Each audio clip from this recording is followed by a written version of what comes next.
Hello दोस्तों, स्वागत है आपका एग्जाम फेयर तैयारी यूट्यूब चैनल में।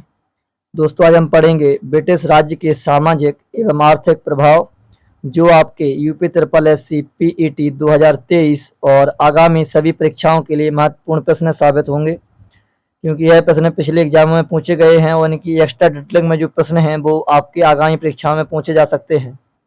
अगर आपने अभी तक हमारे चैनल को सब्सक्राइब नहीं किया है तो कृपया करके चैनल को सब्सक्राइब कर लें तथा बेल आइकन भी ऑन कर लें, ताकि हमारी आने वाली जो वीडियो होगी उसका नोटिफिकेशन आप तक पहुंचता रहे। पहला प्रश्न है हमारा, सती प्रथा को किसके द्वारा समाप्त किया गया था? तो इसका राइट आंसर है option number D, lord William Bentinck. Detailing पढ़ते हैं इसकी। लॉर्ड विलियम बेंटिंग के काल में सती प्रथा को समाप्त किया गया। विलियम बेंटिंग के शासन का महत्व उनके प्रशासनिक एवं सामाजिक सुधारों के कारण है, जिनके फलस्वरूप वह बहुत ही लोकप्रिय हुई। सती प्रथा के खिलाफ संघर्ष में राजा राम मोहन रॉय का नाम प्रमुख है। इन्होंने सती प्रथा जैसी कुप्रथाओं और उनके बुरे प्रभावों के साथ उनके निवारण पर हिंदी, अंग्रेजी और बांग्ला भाषा में पुस्तकें लिखकर मुफ्त में बंटवाई और तथा 4 दिसंबर वर्ष 1929 को लॉर्ड विलियम बेंटिंग की अगुवाई और राजा राम मोहन राय जैसे भारतीय समाज सुधारकों के प्रयासों से सती प्रथा पर पूरी तरह से रोक लगी थी। अगला प्रश्न है हमारा, ब्रिटिश शासन के दौरान भारत की अधिकांश जनसंख्या जीविका के लिए किस क्षेत्र पर निर्भर थी? जिसका राइट आंसर है ऑप्शन नंबर ए, प्राथमिक क्षेत्रफल। डिटेल पढ़ते हैं इसकी। ब्रिटिश शासन के दौरान भारत की अधिकांश जनसंख्या जीविका के लिए प्राथमिक क्षेत्र पर निर्भर थी। कृषि भारतीय अर्थव्यवस्था की रीढ़ है, जो न केवल इसलिए कि इससे देश की अधिकांश जनसंख्या को खाद्य की आपूर्ति होती है, बल्कि इसलिए कि भारत की आधी से भी अधिक आबादी प्रत्यक्ष रूप से जीविका के लिए कृषि पर निर्भर है। और ध्यानतव्य है कि अर्थव्यवस्था के 3 क्षेत्र हैं, प्राथमिक क्षेत्र, द्वितीयक क्षेत्र और तृतीयक क्षेत्र। पहला इसमें पॉइंट है कृषि व कृषि से संबंधित क्रियाकलाप, द्वितीय पॉइंट है मत्स्य पालन, तीसरा वानिकी और चौथा खनन। ये सारी चीजें प्राथमिक क्षेत्र में आती हैं, इनसे प्रश्न पूछा जाता है। अगला है द्वितीय क्षेत्र से है विनिर्माण, निर्माण और गैस जल व बिजली आपूर्ति, ये सारे प्रश्न पूछे जाते हैं। और तृतीय क्षेत्र सेवा क्षेत्र, बहुत इंपॉर्टेंट क्षेत्र है ये वाला भी, तो याद रखना। अगला प्रश्न है हमारा, ईस्ट इंडिया कंपनी ने किस वर्ष में कलकत्ता में सर्वोच्च न्यायालय की स्थापना की थी? तो इसका राइट आंसर है ऑप्शन नंबर सी, 1773 ईस्वी में। 1773 के रेगुलेटिंग एक्ट से इंग्लैंड की सरकार को कलकत्ता में सर्वोच्च न्यायालय स्थापित करने का अधिकार प्राप्त हुआ। सम्राट जॉर्ज सेकंड ने 26 जुलाई 1774 को कलकत्ता में सुप्रीम कोर्ट की स्थापना की। यहाँ एक मुख्य तथा 3 अन्य न्यायाधीश की नियुक्ति की व्यवस्था की गई। बहुत इंपॉर्टेंट है, एक मुख्य न्यायाधीश था और 3 अन्य न्यायाधीश थे। याद रखना, जो अंग्रेजी कानून के अनुसार प्रजा के मुकदमों का निर्णय करते थे। इसका कार्य क्षेत्र बंगाल, बिहार तथा उड़ीसा तक था। सर एलिजा एम्पे इसके पहले मुख्य न्यायाधीश नियुक्त किए गए थे। बहुत इंपॉर्टेंट नाम है सर एलिजा एम्पे। चैम्बर्स, लेमेस्टर और हाइड इनके अन्य न्यायाधीश थे। अगला प्रश्न है हमारा, निम्न का मिलान करें। तो यह प्रश्न देखिए, UP triple S C PET 2021 में पूछा गया था। इसका राइट आंसर है ऑप्शन नंबर बी, ए का 2, बी का 1, सी का 3, डी का 4। ए का 2 मतलब Indian National Army Subhash Chandra Bose ने चलाई थी। इसके बाद बी का first Ghadar party Lala Hardayal. Mitra Mela, C का 3 मित्र मेला चलाया था V D Savarkar. Home rule league की स्थापना एनी बेसेंट। डिटेलिंग पढ़ते हैं एक्स्ट्रा। संगठन, स्थापना वर्ष, संस्थापक। इंडियन नेशनल आर्मी 1943 ईस्वी में रासबिहारी बोस एवं सुभाष चंद्र बोस ने कराई थी। गदर पार्टी 1913 में लाला हरदयाल एवं सोहन सिंह भकना। मित्र मेला 1899 में विनायक दामोदर सावरकर ने। Home rule league 1916 Annie Besant. Note, बाल गंगाधर तिलक ने अप्रैल 1916 में होम रूल लीग की स्थापना की, जबकि एनी बेसेंट ने सितंबर 1916 में स्थापना की। अगला प्रश्न है, स्थायी बंदोबस्त सबसे पहले शुरू किया गया था? तो इसका राइट आंसर है ऑप्शन नंबर ए, बंगाल और बिहार में। स्थायी बंदोबस्त सबसे पहले बंगाल और बिहार में शुरू किया गया था। स्थायी बंदोबस्त अथवा इस्तेमारी बंदोबस्त ईस्ट इंडिया कंपनी और बंगाल के जमींदारों के बीच कर वसूलने से संबंधित एक स्थायी व्यवस्था हेतु समझौता था, जिसे बंगाल में लॉर्ड कॉर्नवालिस द्वारा 22 मार्च 1973 को लागू किया गया। अगला प्रश्न है हमारा, इनमें से किसे भारत के ग्रैंड ओल्ड मैन के नाम से जाना जाता है? तो option number A is correct answer है, दादा भाई नेहरू को जाना जाता है। एक्स्ट्रा फैक्ट पढ़ते हैं।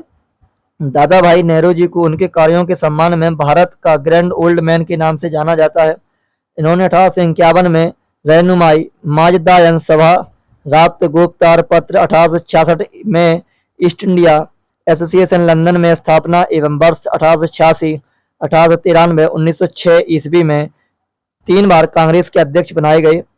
इनकी प्रसिद्ध रचना poverty and un British rule in India है, बहुत इंपॉर्टेंट पुस्तक है इनकी रचना की। अगला प्रश्न है हमारा, निम्न का मिलान करें। यह प्रश्न भी यूपी ट्रिपल एस पेट 2021 में पूछा गया था।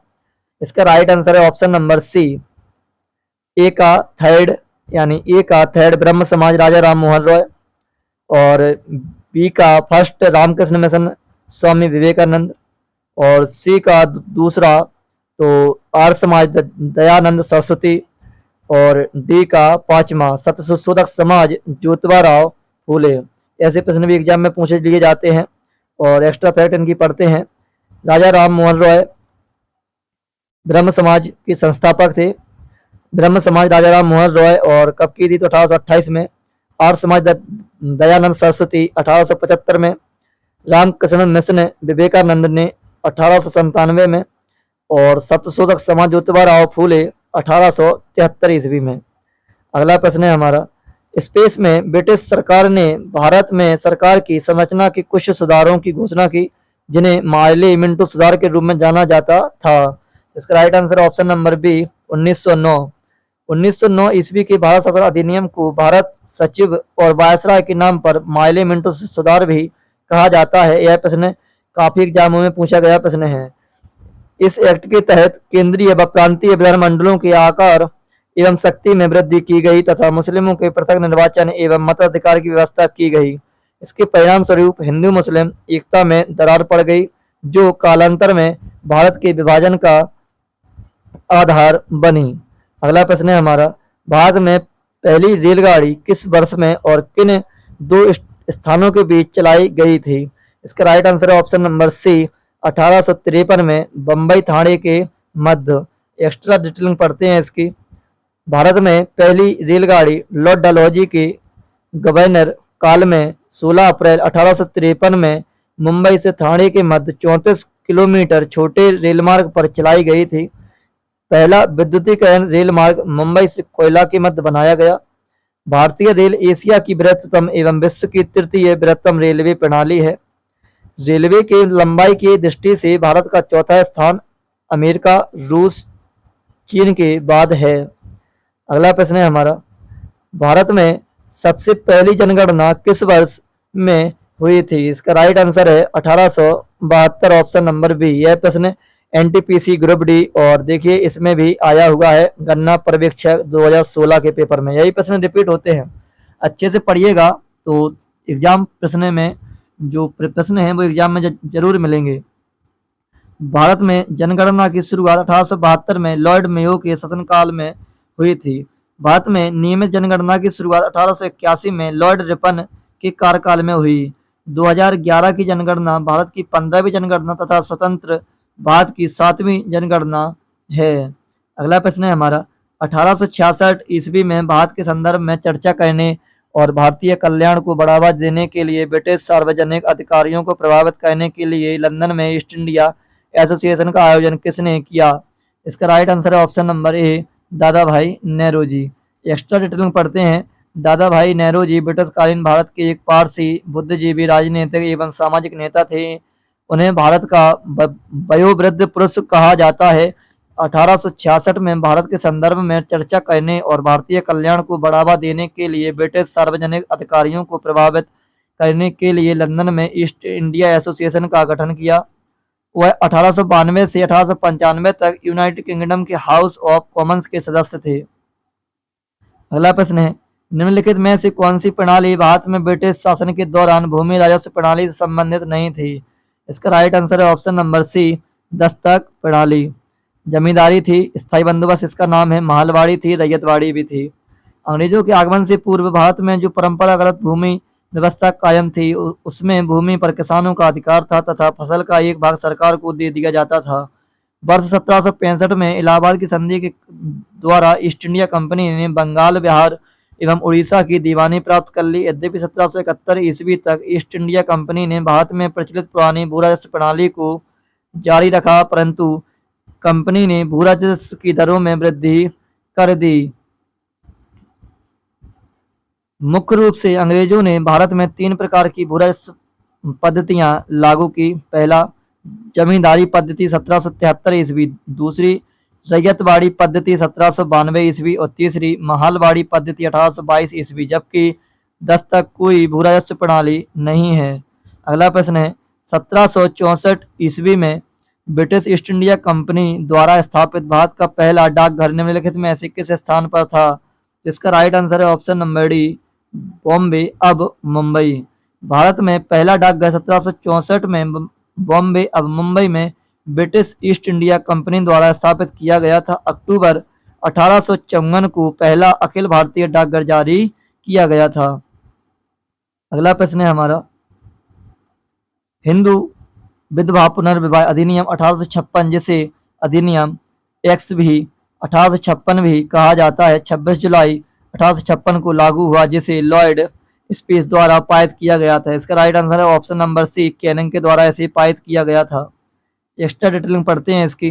हिंदू विधवा पुनर्विवाह अधिनियम 26 जुलाई 1856 को लागू किया गया, जिसे अधिनियम एक्स भी 1856 भी कहा जाता है। यह अधिनियम लॉर्ड कैनिंग द्वारा पारित किया गया था। लॉर्ड कैनिंग भारत की कंपनी द्वारा नियुक्त अंतिम गवर्नर जनरल तथा भारत के प्रथम वायसराय थे। बहुत इंपॉर्टेंट प्रश्न है। इसके समय में ही राज्य विलय नीति को समाप्त कर दिया गया था।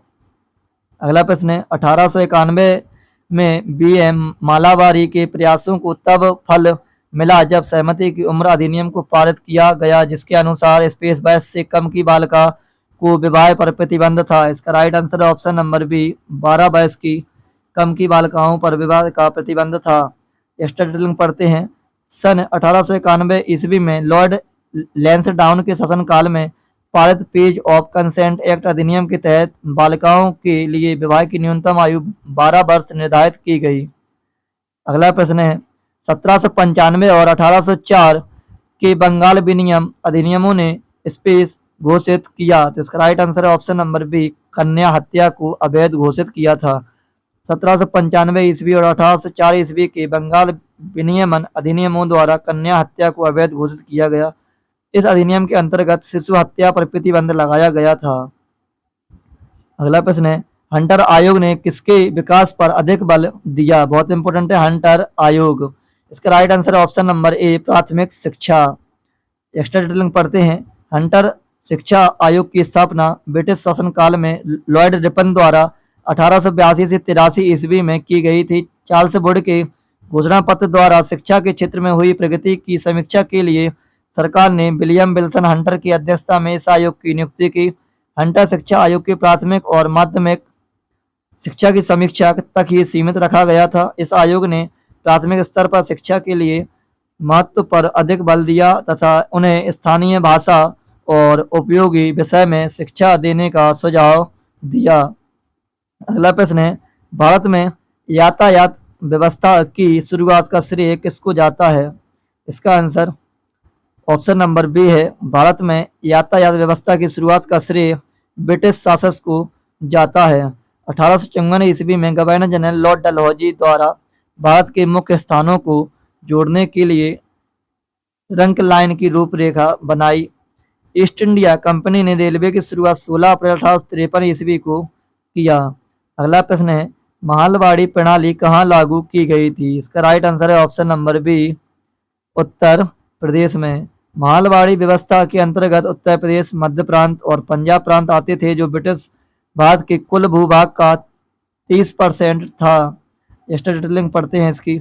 महालवाड़ी व्यवस्था, महाल का तात्पर्य जागीर या गांव होता है। इस राजस्व व्यवस्था के प्रत्येक महाल गांव के साथ राजस्व संबंधी शर्तें स्थापित की गई, कृषक के साथ नहीं। ग्राम या महाल पर आधारित भूमि व्यवस्था के साथ रैयतवाड़ी बंदोबस्त की कुछ नीतियों को मिलाकर लागू की गई। हॉल्ट मैकेंजी इसके जन्मदाता थे।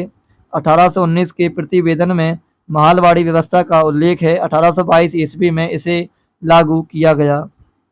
अगला प्रश्न है, भारत के governor general Lord William Bentinck ने सती प्रथा को समाप्त करने हेतु वर्ष स्पेस में कानून पारित किया था। इसका राइट आंसर है ऑप्शन नंबर सी 1829। भारत के पहले गवर्नर जनरल के रूप में लॉर्ड विलियम बेंटिंक का कार्यकाल 1828 ईस्वी से 1835 ईस्वी तक था। इसके प्रयासों से वर्ष 1829 में सती प्रथा को प्रतिबंधित कर दिया गया। इस अधिनियम को पारित कराने में राजा राम मोहन रॉय की महत्वपूर्ण भूमिका रही। अगला प्रश्न है, स्वामी दयानंद सरस्वती ने किस शहर में पहली बार 1875 में आर्य समाज की स्थापना की थी? इसका राइट आंसर है ऑप्शन नंबर ए बॉम्बे, अब मुंबई। आर्य समाज एक हिंदू सुधार आंदोलन है जिसकी स्थापना स्वामी दयानंद सरस्वती ने 1875 ईस्वी में बॉम्बे मुंबई में की। स्वामी दयानंद सरस्वती द्वारा रचित सत्यार्थ प्रकाश नामक ग्रंथ आर्य समाज का मूल ग्रंथ है। अगला प्रश्न है हमारा, अलीगढ़ मुस्लिम विश्वविद्यालय की स्थापना किसने की?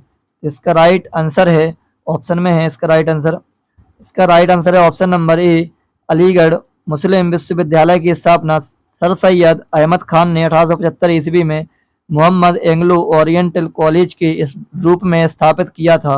मोहम्मद एंग्लो ओरिएंटल कॉलेज 1920 में अलीगढ़ मुस्लिम विश्वविद्यालय बन गया।